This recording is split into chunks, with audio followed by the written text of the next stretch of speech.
नमस्कार, मैं हूं अंकुर और आप देख रहे हैं सत्यहिंदी.com। आइए एक नजर डालते हैं अब तक की सुर्खियों पर। भारत के मुख्य न्यायाधीश एन वी रमन्ना ने शनिवार को इलेक्ट्रॉनिक और सोशल मीडिया की तीखी आलोचना करते हुए कहा कि वे लोकतंत्र का नुकसान कर रहे हैं। पूर्व भाजपा प्रवक्ता नूपुर शर्मा की पैगंबर मोहम्मद साहब पर टिप्पणियों पर फैसले के बाद जजों के खिलाफ चले सोशल मीडिया कैंपेन को लेकर एन वी रमन्ना ने कहा कि न्यायाधीशों के खिलाफ सोशल मीडिया में संगठित अभियान चल रहे हैं। सीजे रमन्ना ने कहा कि न्यायाधीश तुरंत प्रतिक्रिया नहीं दे सकते, कृपया ऐसे कमजोरी या लाचारी समझने की गलती ना करें। मुख्य न्यायाधीश ने रांची में एक अकादमिक कार्यक्रम में व्याख्यान देते हुए कहा कि नए मीडिया उपकरणों में व्यापक विस्तार करने की क्षमता होती है, लेकिन वो सही और गलत, अच्छे और बुरे और असली और नकली के बीच अंतर करने में असमर्थ होते हैं। Chief justice of India N V Ramana ने कहा कि मामलों में फैसला करने में मीडिया ट्रायल एक मार्गदर्शक कारक नहीं हो सकता। हम देखते हैं कि मीडिया कंगारू अदालतें चला रहा है। कभी कभी अनुभवी न्यायाधीशों को भी मुद्दों पर फैसला करना मुश्किल हो जाता है। उन्होंने कहा कि न्याय देने से जुड़े मुद्दों पर गलत जानकारी और एजेंडा संचालित बहस लोकतंत्र के लिए, स्वास्थ्य के लिए हानिकारक साबित हो रही है। प्रधान न्यायाधीश ने कहा कि मीडिया द्वारा फैलाए जा रहे पक्षपातपूर्ण विचार लोकतंत्र को कमजोर कर रहे हैं और व्यवस्था को नुकसान पहुंचा रहे हैं। इस प्रक्रिया में न्याय पर प्रतिकूल प्रभाव पड़ता है। न्यायमूर्ति रमन्ना ने कहा कि अपनी जिम्मेदारी से आगे जाकर आप हमारे लोकतंत्र को 2 कदम पीछे ले जा रहे हैं। सीजे रमन्ना ने कहा कि प्रिंट मीडिया में अभी भी कुछ हद तक जवाबदेही है, जबकि इलेक्ट्रॉनिक मीडिया के शून्य जवाबदेही है, क्योंकि ये जो दिखाता है वो गायब हो जाता है। इसके साथ ही उन्होंने सोशल मीडिया को बदतर बताया। महाराष्ट्र सरकार ने बीजेपी नेताओं से जुड़े 2 मामलों की जांच सीबीआई को ट्रांसफर करने का आदेश दिया है। अब तक इनकी जांच महाराष्ट्र पुलिस कर रही थी। द इंडियन एक्सप्रेस ने यह खबर दी। एक मामला कॉल रिकॉर्डिंग का है और इसे लेकर मुंबई पुलिस महाराष्ट्र के उप मुख्यमंत्री देवेंद्र फडणवीस का बयान भी दर्ज कर चुकी है, जबकि दूसरा बीजेपी के नेता गिरीश महाजन और 28 अन्य लोगों से जुड़ा है। इन सभी पर जबरन वसूली और आपराधिक साजिश रचने का आरोप है। महाराष्ट्र में चूंकि अब सरकार बदल चुकी है और महाविकास आघाड़ी की जगह एकनाथ शिंदे की अगुवाई वाली शिवसेना और बीजेपी की सरकार सत्ता में आ चुकी है, इसलिए इन मामलों को केंद्र सरकार के तहत आने वाली जांच एजेंसी सीबीआई को सौंपा जाना सवाल जरूर खड़े करता है। शिवसेना पर किसका हक है, मुख्यमंत्री एकनाथ शिंदे का या फिर पार्टी प्रमुख उद्धव ठाकरे का? चुनाव आयोग ने दोनों ही पक्षों से कहा है कि वो 8 अगस्त तक इस बारे में उसे जरूरी दस्तावेज उपलब्ध कराएं। इसके बाद चुनाव आयोग उन दस्तावेजों को ध्यान में रखते हुए आगे का फैसला लेगा। एकनाथ शिंदे और उनके समर्थक विधायकों की बगावत के बाद शिवसेना पर किसका हक है, आज की तारीख में यह सवाल महाराष्ट्र की सियासत में सबसे चर्चित है। बड़ी संख्या में विधायक, पार्षद और सांसद भी मुख्यमंत्री एकनाथ शिंदे के साथ आगे आए हैं।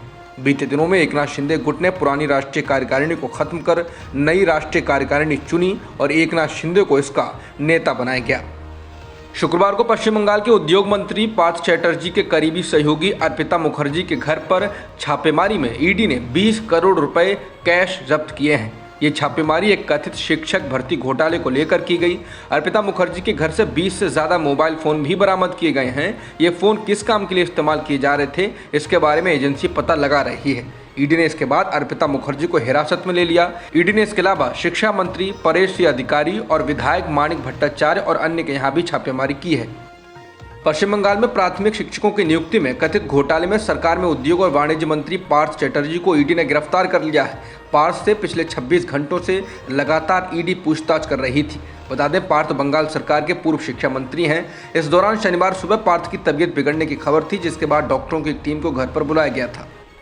पश्चिमी उत्तर प्रदेश के हाथरस में हुए एक हादसे में ट्रक चालक ने 7 कांवड़ियों को कुचल दिया।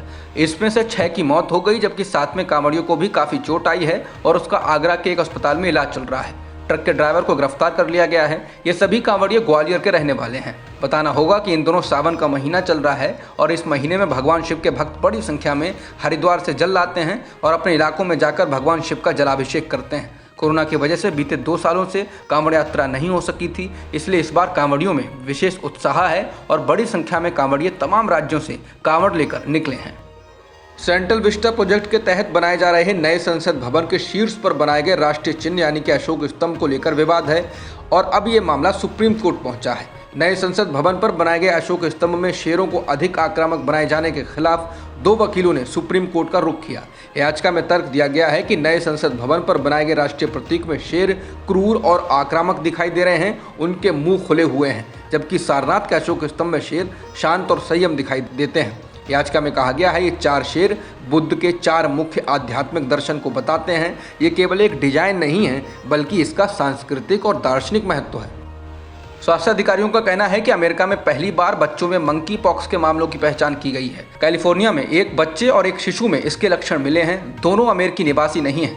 रोग नियंत्रण और रोकथाम केंद्र यानी कि CDC ने शुक्रवार को एक बयान में कहा कि वायरल बीमारी के 2 मामले शायद घरेलू इन्फेक्शन का नतीजा थे। बच्चों की सेहत ठीक है और इनका इलाज किया जा रहा है। मंकी पॉक्स, जो फ्लू जैसे लक्षणों और त्वचा के घावों का कारण बनता है, बड़े पैमाने पर उन पुरुषों में फैल रहा है जो हाल ही में फैली बीमारी के दौरान जिन्होंने पुरुषों के साथ यौन संबंध रखे हैं या रखे थे। ये बीमारी मध्य और पश्चिमी अफ्रीकी देशों के बाहर फैली है। ये रोग मुख्य रूप से निकट संपर्क से फैलता है।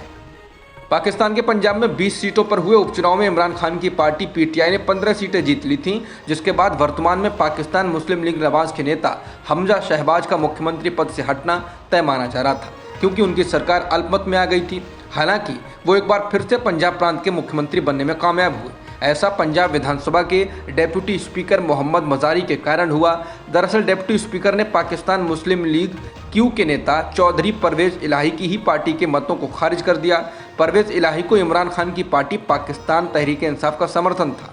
डेप्यूटी स्पीकर के मुताबिक PTI और PMLQ के संयुक्त उम्मीदवार परवेज इलाही को 186 वोट मिले, जबकि हमजा शहबाज को 179 वोट यानी कम मिले। लेकिन डेप्यूटी स्पीकर ने PMLQ के 10 वोट खारिज कर दिए, जिसके चलते उनकी वोटों की संख्या 176 पर आ गई और हमजा शहबाज 3 वोटों से जीतकर पंजाब के मुख्यमंत्री बन गए।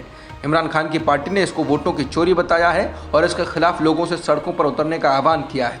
इसके अलावा इमरान की पार्टी ने कहा कि वो इसके खिलाफ सुप्रीम कोर्ट का दरवाजा खटखटाएंगे। अब तक की खबरों में इतना ही।